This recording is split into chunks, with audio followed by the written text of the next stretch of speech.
Do you remember what that phrase was? You said something about we're rational beings that have a consciousness, and we can use the Bible as like a plumb bob to measure that. We have a conscience, and we can measure that conscience against the plumb line of the Ten Commandments, the Sermon on the Mount. Yes, sir. Why is that the line we hold true? You bet.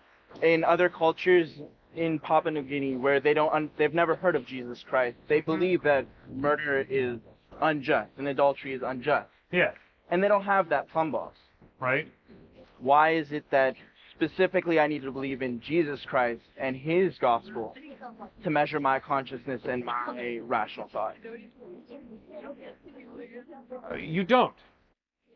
The question is, has God revealed a standard that I can measure my conscience against? So, from that logic, you don't need Jesus Christ's gospel to measure any standard. I could use my life experiences, I could use literature, I could use my conscience combined with those things. Why do you preach for Jesus Christ? Because all of us experience guilt. And I think there's a good type of guilt. Good guilt is the alarm system that God has placed in you and in me that informs us we have done wrong. Okay, but you admit that exists in all of us, regardless of whether or not you believe in Jesus Christ. And you can measure that without his gospel. Right. Then why do you believe in him?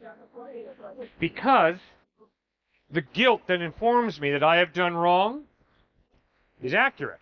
I've done wrong. I've rebelled against God. I have gotten separated from God. I need God's forgiveness. And what Christ offers is the forgiveness of God for the wrong that I know I've done through his death on the cross. So you get a solace, a sense of comfort knowing that someone else there's a higher being specifically Jesus Christ that atone for all our sins, and in that I can strive to be a better person, is what you're saying. Christ died on the cross, he claimed, to reconcile me to God, to bridge the gap, to tie me back into an eternal love relationship with the living God.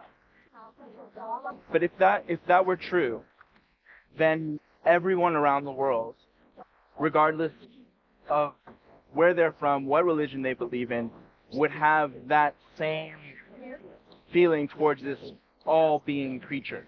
But the fact of the matter is there's people around the world that don't believe in God and still believe murder is wrong. And they use a different judgment, ruler, plumb bob, whatever you want to call it, to measure what they're doing is right or wrong. And all of what you just said to me doesn't prove to me or to anyone else here that I need to follow Jesus Christ specifically. It just means that we have a conscience. I can agree I have a conscience, but you haven't convinced me that Jesus Christ and his Bible are what I need to follow. Good point. You're right. I do not use the moral argument to point to Jesus Christ. I use the moral argument to point to the existence of some type of God. So, why should you put your faith in Jesus Christ? Because the historical evidence of his lifestyle, the way he treated people, content of his ethical teaching, which is brilliant. Thirdly, the evidence of the way he died, loving and forgiving his enemies as he was nailed to a wooden crossbeam. And fourthly, the evidence of his resurrection from the dead points to him being trustworthy. That is why you should put your faith in Christ, not because you have a conscience. Okay, but that whole statement, there was a line you said specifically, because you have a conscience, there's a reason for me to believe in God. God, correct. Yes. If I were to tell you that conscience could be a product of evolution, right, we wouldn't have to believe in God. For instance, monkeys, apes. You don't necessarily believe that we evolved from apes, but there's scientific evidence that leads to saying that we do. I'm not going to say for 100% sure, but it's widely accepted that we evolved from primates. And primates have a scenario where male primates will murder other male primates that have mated with a female in order to assert dominance and then mate with that female. And that is perfectly acceptable. It happens all over the world with different primates in different countries, in different areas. And it's a way of weeding out, through natural selection, the weak primates in that society. I would argue that human beings are more prosperous than primates, but we've evolved from that, and we don't think murder is correct, and we're more prosperous, correct? Like, you and I wouldn't disagree that murder is wrong. Correct. But I would say that we evolved from a being that involved murder. And there's scientific evidence that proves murder, that proves that we evolved from those beings. And if we changed our philosophy from believing in murder to not believing in murder, and we're more prosperous because of it, that's a product of evolution. So why do I need to believe in God? The reason you need to believe in God is because you need to realize that if what you believe is true, that there is no God and we just evolved from matter and energy, then there is no objective moral. Murder is not absolutely wrong. Murder is just wrong because you have a fancy that it's wrong, and I have a fancy that it's wrong. No. Moral relativism wins the day if there is no God. The reason why I said that was because of evolutionary purposes. Yeah. That being that it's more prosperous for humankind not to murder than it is for them to murder. And we're on a higher evolutionary scale than a primate is. And A little arrogant, isn't it? well, it's up to you. Do you think primates are more advanced than we are? I don't know. Okay. Well, that's your opinion. Yeah, but exactly. It's all just an opinion. That's my point. I reckon to say that most of us here would agree that primates aren't on the same intellectual level or physical level. Well, I agree. They're not on the same intellectual level, but does that make us superior to a monkey? Because we can No, I never said that. Okay, good. I'm So just we're not saying higher. that We just exist. our conscience is an evolutionary product that's more advanced than a primate is. Okay. And that because we have a conscience is not because there's a God. It's because that there's an evolution in the way we think. Just like the church has changed its opinion on segregation or inquisitions and crusades. Right. Just like that's evolved, our thought patterns have evolved. And that doesn't prove that God exists.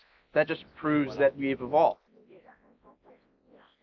Well, sir, if your mind is simply a highly developed monkey's mind, why do you trust your mind to tell you the truth about reality?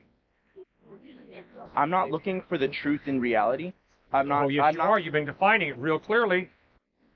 I'm not. You've been talking about us being at a higher level than primates. You've been talking about us having a conscience that's more highly developed and that's better. I mean, why do you trust your mind to tell you the truth about anything if what you believe is that your mind is a result of the irrational? But why does it matter what it's a result of? That doesn't make a difference.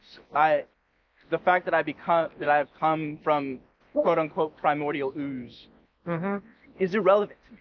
I do not care that I've come from nothing or from the Big Bang or there was a creation. I'm here now. And I have the ability to think, and I have a consciousness which you acknowledge. And the fact that I can tell you that that consciousness is a product of evolution and not a product of God has nothing to do with my seeking out the answers in life or proving why I need to believe in a higher being. It's just something that I have noticed, something that we can all analytically analyze. And something I've noticed is you're working real hard to use your rational mind to articulate to me in front of these people in a very articulate way. Why are you convinced that your mind tells you the truth about reality in light of the fact that you believe that your mind is an accidental collection of atoms? Because the way I think and the way we think collectively as a society and as human beings has progressively enabled us to be more prosperous.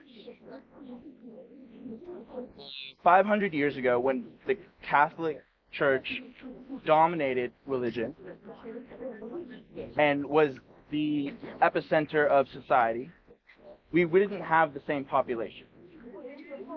We've evolved from that. We're more prosperous today than we were 500 years ago.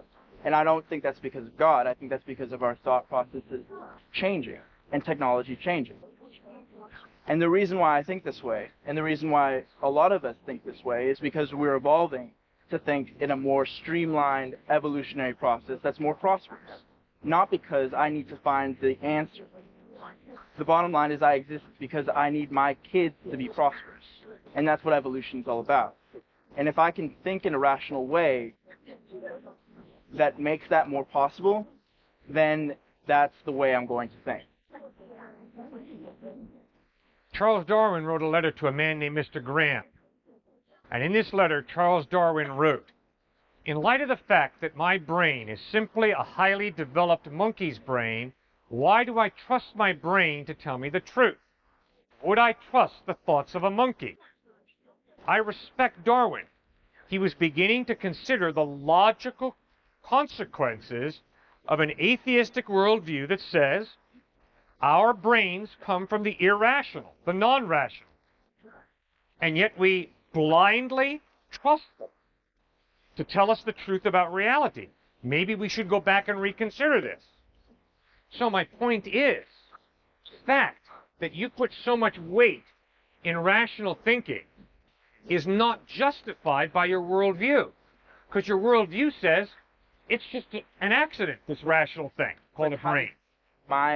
How does your rationale in God Right. justify the same thing? Yeah. We're looking to answer the same question. Thanks for asking that. I am convinced that behind your rational brain is not the irrational. Behind your rational brain is a rational creator who gave you a tremendous gift based on the question, is it more reasonable to believe that this rational mind came from the irrational by chance, or is it more reasonable to believe that this rational mind came from a rational being? That's a no-brainer for me, sir. The rational comes from the rational. The rational, in my observation, never comes from the non-rational or the irrational.